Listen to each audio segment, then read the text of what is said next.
então agora ver um outro tema. Claro que são visões bem panorâmicas a respeito do direito, mas que são fundamentais para que nós busquemos os livros. O objetivo desse áudio, desses vídeos, é fazer com que você busque o livro, para, através do livro, você aprofundar. Muito bem. Hermenêutica. Quando nós falamos em direito objetivo e direito subjetivo, o que pensamos? A doutrina diz que direito objetivo é o próprio ordenamento jurídico. O direito subjetivo envolve outro aspecto. É um direito que você tem, pela sua vontade ou pelo seu interesse, mas amparado em lei, de fazer ou deixar de fazer alguma coisa. De buscar o seu direito ou de não buscar o seu direito. É a subjetividade do direito. Quando nós falamos em direito subjetivo, estamos falando em dois aspectos: vontade e interesse. Ou vontade ou interesse. Você vai fazer, você vai buscar o seu direito porque tem vontade ou porque tem interesse. É a vontade e o interesse que vai compor o direito subjetivo. Mas aí vem a pergunta: o direito subjetivo entraria na hermenêutica? Também. O que é hermenêutica? Hermenêutica é a ciência da interpretação. E hermenêutica jurídica é um ramo da hermenêutica que vai interpretar o texto jurídico. E muito além dele. Não só o que está escrito, mas o que não está escrito. Ou o que gerou a lei. O que fundamentou a busca social por essa norma jurídica. Então, por que é complexo o direito? Porque um juiz pode interpretar de um jeito, de uma forma, e outro juiz de outra maneira. Por que geralmente numa matéria complexa no Supremo Tribunal Federal, quase sempre não vemos a unanimidade? 6-5, 7-4. Será que os votos dos vencidos não foram bem construídos? Claro que foram, mas cada um enxerga de uma forma. É muito difícil julgar. Talvez a magistratura seja uma das mais difíceis profissões que existe. Por quê? Porque exige uma interpretação mais próxima da verdade. Quando perguntaram a Jesus o que era verdade, ele silenciou. Porque há uma diferença entre verdade e realidade. Há uma diferença. Vamos fazer uma pequena pausa a respeito desse tema, desse assunto, desse aspecto.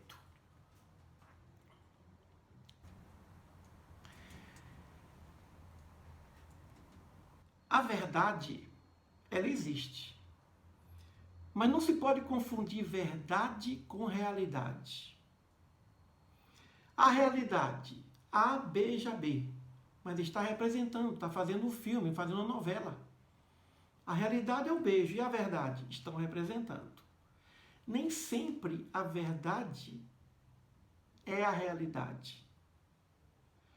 Então, um juiz pode enxergar um ponto de vista, mas um tribunal, quando a sua sentença vai ser provada, reformada ou não, um tribunal vai decidir, porque ali tem cabeças pensantes, não é apenas a decisão de uma mente, mas de várias mentes. Isso porque um ponto de vista, por mais excelente que ele seja organizado, preconizado, não passa de um ponto. Por isso que em matéria polêmica, nem sempre nós temos 11-0. Porque cada um pode enxergar dentro de uma visão social, econômica, sociológica, econômica, política. E nós sabemos que decisões em tribunais podem variar muito, de acordo até com a concepção doutrinária, da maneira como se vê. Por exemplo, tem ministro. O ministro Marco Aurélio, do Supremo, ele tem uma maneira de julgar que eu acho muito interessante. Primeiro ele pensa o que é justo. Depois ele busca na lei, na fundamentação jurídica. Muito interessante isso. Ele busca o bom senso. Ele busca em seu interior, ele busca em sua consciência, em sua capacidade de perceber justiça, fruto de um amadurecimento, fruto de uma maturidade de quem julga. Hoje que o STF muitas vezes é criticado, nós temos que entender que todos que estão ali têm fundamentação e têm embasamento jurídico. Às vezes não coaduna com o que nós pensamos, mas não significa dizer que não haja um embasamento jurídico. Todos merecem o nosso respeito. Juízes, tribunais, desembargadores, ministros, porque cada um vai buscar na doutrina, na legislação, no direito comparado, como você compara o direito brasileiro com o direito estrangeiro, fundamentos que vão coadunar com sua maneira de pensar, com sua maneira de sentir a justiça.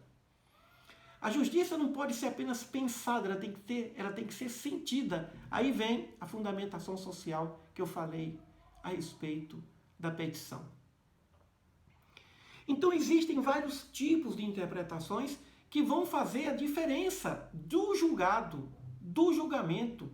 Julgamento é interpretação, que vai gerar uma decisão. Ao interpretar, você está julgando. O advogado julga, ele interpreta, o promotor julga, ele interpreta, o procurador, o desembargador, o ministro, são agentes da interpretação. E como nem todo mundo interpreta do mesmo jeito, surgem correntes doutrinárias de pensamento. A hermenêutica jurídica é a ciência que vai estudar os diversos tipos de interpretações. Os diversos tipos de interpretações, que são muitos. Vamos ver aqui apenas alguns. Por exemplo, a interpretação gramatical, muito comum. Vai se estudar o texto da lei. E existem 3 formas de interpretações gramaticais. A interpretação declarativa, a interpretação extensiva e a interpretação restritiva. O que é interpretação declarativa? O que está escrito é o que o legislador quis dizer. Não tem interpretação, não tem dúvida. Geralmente, uma norma de eficácia plena, o que está ali é o que o legislador pensa. Existe a norma de eficácia plena, a norma de eficácia limitada e contida. Na eficácia contida, o que está escrito na lei necessitará ou não de outro dispositivo legal para complementar. Mas a norma de eficácia limitada vai necessariamente exigir uma outra norma, um outro ordenamento, uma outra lei para explicar melhor o que está escrito ali. Então, às vezes, uma norma jurídica pede outra norma, outra lei para interpretar. Olha a situação. Então, a interpretação gramatical declarativa significa o que o legislador pensa, o que o indivíduo pensou, ele escreveu. Não tem outra interpretação. Na declarativa, não tem dúvida. Agora, na extensiva, o que ele escreveu foi mais ou foi menos? Na extensiva, ele escreveu menos e pensou muito. Por exemplo, o artigo 121, matar alguém. Matar alguém, ele escreveu pouco, mas ele pensou muito. Porque matar pode ser matar o quê? Matar a fome, matar a sede. Matar é tirar a vida de alguém, extinguir a vida, é praticar homicídio. E quem é alguém? Pode ser um ET. No século XIX, alguém podia ser animal.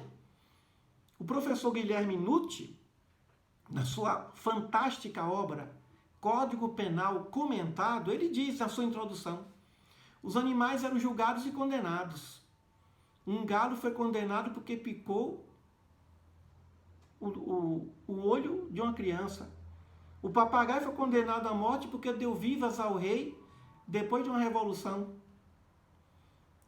Um elefante também foi condenado ao cavalo porque derrubou seu dono. Tinha processo contra os animais no século XIX. Então, naquele tempo, alguém também era animal. O dispositivo, o artigo mais importante do Código Penal, economizou palavras. Matar alguém, escreveu pouco e pensou muito. A interpretação desse artigo terá de ser gramatical, extensiva. Ou seja, escreveu pouco, vamos estender para a mente do legislador. Temos a interpretação restritiva. Escreveu muito e pensou pouco. No artigo constitucional que diz que o salário mínimo tem que ser suficiente para habitação, alimentação, saúde, lazer, previdência social, vestuário. Qual o valor do salário mínimo constitucional? Quanto custa aquele salário mínimo? Nós verificamos que o nosso salário mínimo ele é inconstitucional, porque o que está na Constituição é um salário mínimo para poder atender a todas as necessidades do ser humano. Então, o que o legislador quis dizer com aquilo? Apenas que tem que ter salário mínimo. Só isso. Escreveu muito e pensou pouco. Apenas que tem de ter salário mínimo. Agora, que vai atender a todas as necessidades, educação, vestuário, transporte, não corresponde à realidade do nosso salário mínimo.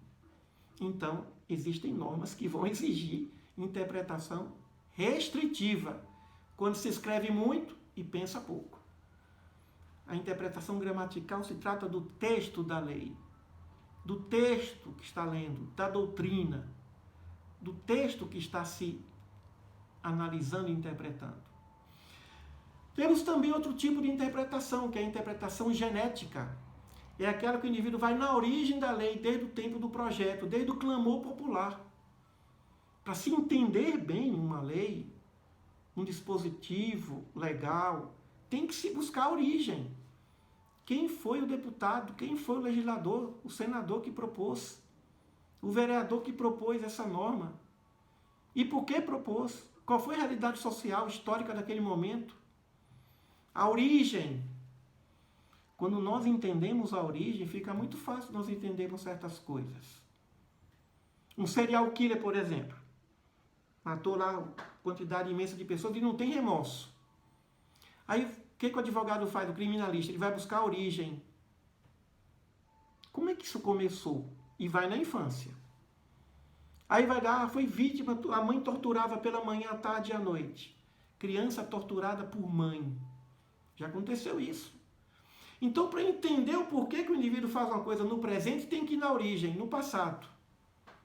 Lá na infância, na vida familiar. Então, isso é interessante. Qual é a origem desse dispositivo? Temos também a interpretação histórica. Ao longo desse tempo, quantas emendas existiram na Constituição Federal de 5 de outubro de 1988 até hoje? Quantas emendas?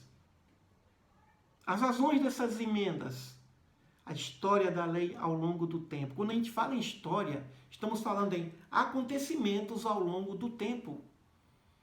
Por isso que a interpretação histórica, ela é fundamental para se entender o presente.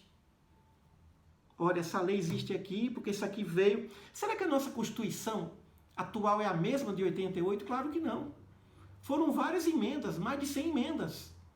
A história da Constituição Federal brasileira da atualidade, ela reflete os acontecimentos sociais.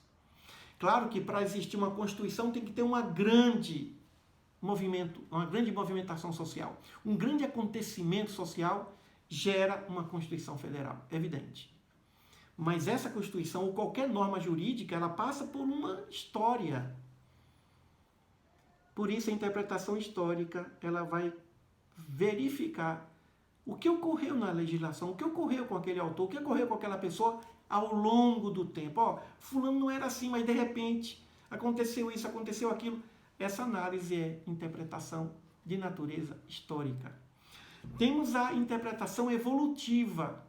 Ao longo do tempo, essa norma causou mais benefício social ou não? Ou estacionou no tempo? Quais são os benefícios sociais dessa norma ao longo do tempo? Quanto mais o indivíduo se dispõe ao social, ao benefício social, quanto mais uma norma ao longo do tempo é destinada a aumentar o benefício social, maior será a concepção evolutiva dessa norma. Evoluir juridicamente significa prestar melhores serviços à sociedade, ajudar mais ainda a sociedade. Portanto, a interpretação evolutiva significa buscar, verificar, ao longo do tempo, essa lei, essa norma jurídica, ela causou maiores benefícios à sociedade? Sim ou não?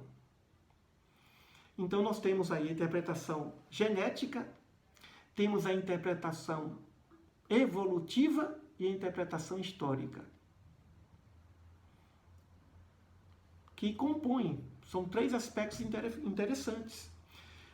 Outro tipo de interpretação, interpretação lógica, vai se verificar o texto da lei da forma mais detalhada. Verificar se ali tem alguma brecha, se ali tem alguma lacuna na lei. Não existe lacuna do direito, mas existe lacuna na lei. Que tipo de lacuna é essa? Se existe contradição, um artigo diz uma coisa, outro artigo diz outra. A lei diz uma coisa, mas tem outra lei que diz outra coisa. Então, a interpretação lógica, ela busca a perfeição do texto da lei.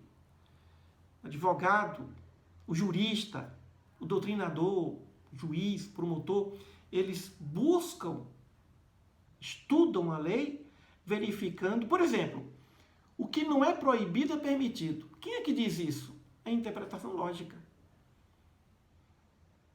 Aqui é proibido entrar cães. Aí o indivíduo traz seu leãozinho de estimação. Mas não pode, mas disse que eu pensava que era somente cães. Proibido animais. Aí um filósofo diz, eu não vou entrar porque eu sou animal racional, segundo Aristóteles. Ou seja, pela interpretação lógica, tudo tem que estar muito bem explicado. Em todos os detalhes, ou como dizia o humorista, nos mínimos detalhes. Já a interpretação sistemática é diferente. Se avalia a lei como um todo, na unidade. No todo, essa lei atende aos anseios sociais, ou não atende. É o que se chama de interpretação que joga pelo atacado. No geral, isso dá certo ou não dá certo? Quando nós vamos interpretar de forma unitária, de forma sistemática, analisando o texto, analisando qualquer coisa no ambiente geral, sem entrar em detalhes, essa interpretação é sistemática. E por aí vai, nós temos outros tipos de interpretações. Por exemplo, a interpretação teleológica. Vai se ler, se interpretar a lei, verificando os benefícios sociais dessa lei. A interpretação teleológica, os benefícios sociais dessa lei. Quando se quer saber qual é o benefício social de uma lei ou de qualquer coisa, essa interpretação é teleológica. Como temos a interpretação sociológica, qual vai ser o impacto dessa lei no comportamento do homem na sociedade. A interpretação sociológica vai estudar o resultado da lei, de uma cultura no ambiente social. Quando se fala em sociologia, é a ciência que estuda o comportamento do homem na sociedade. A interpretação econômica, por exemplo, é outro tipo de interpretação. Qual vai ser o impacto econômico dessa lei? Quando vem uma lei e que se vai perceber qual vai ser o impacto econômico na sociedade, aí essa interpretação é econômica. Temos a interpretação psicológica, as consequências psicoemocionais dessa norma jurídica no ser humano. a interpretação teológica, as consequências teológicas. Existe a religião e movimento religioso. Ou seja, essa lei vai aproximar o ser humano de Deus ou vai distanciar-se dele? Onde é que está Deus nessa lei? Onde é que está o movimento religioso nessa lei? Quais são os benefícios ou que pode prejudicar um movimento religioso ou o sentimento religioso do ser humano com esse tipo de norma jurídica? A interpretação teológica. Então, nós verificaremos que temos vários tipos de interpretações. Agora imagine, meus amigos, como é que nós vamos fazer um julgamento perfeito diante de tantas interpretações? É por isso, como eu disse, por melhor que seja construído um ponto de vista, ele não passa de um ponto. Porque precisamos de vários pontos, de vários aspectos, para termos uma decisão mais próxima possível da verdade. A hermenêutica jurídica vem para isso. E poderíamos envolver, por exemplo, a interpretação educacional. Em que essa lei vai promover uma transformação no indivíduo? Educação significa transformação do indivíduo para que ele aumente o grau de respeito perante a vida e perante o seu semelhante. Interpretação educacional. Essa lei vai motivar alguém a se transformar, a ser melhor, a ser mais respeitoso?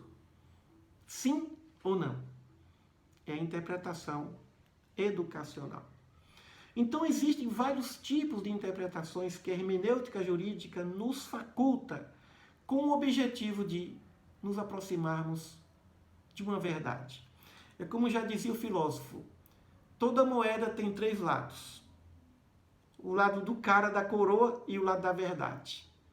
E esse é o grande objetivo do direito. A justiça. E a justiça composta da verdade.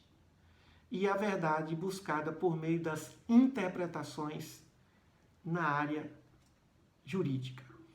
Quantas contendas, quantas sentenças reformadas, porque o juiz pensou de um jeito, vai para o tribunal e o tribunal pensa de outro jeito. E aí? Eu me lembro que uma vez, em determinado caso concreto, o tribunal questionou o que era indenização, danos morais. O juiz tinha um conceito de dano moral e o desembargador tinha outro conceito de dano moral, de natureza doutrinária. Ou seja, a forma interpretativa, um interpretou de um modo e o outro interpretou de outro modo. Quem está certo? Ou seja, porque é desembargador, porque é ministro, porque é juiz? Não. Depende muito do grau de percepção, de conhecimento, de maturidade. Por exemplo, de maturidade do senso moral. Como o direito necessita de bom senso, o que nós chamamos de equidade. A equidade pode promover um tipo de interpretação. A lei diz uma coisa e o bom senso diz outra. Olha, vamos aplicar, mas dentro dessa medida. Por isso que em penal tem lá pena máxima e pena mínima. Entre a máxima e a mínima existe lá a transição, que vem de uma interpretação. A lei ajuda, mas nem sempre ela é completa para se definir bem, se ajustar bem àquele ponto de punição ou de percepção diante do que foi, diante do acontecido. Desejo a todos uma ótima reflexão sobre isso, um ótimo estudo sobre isso, e depois nós voltaremos com outro módulo tratando das fontes do direito. Tudo de bom.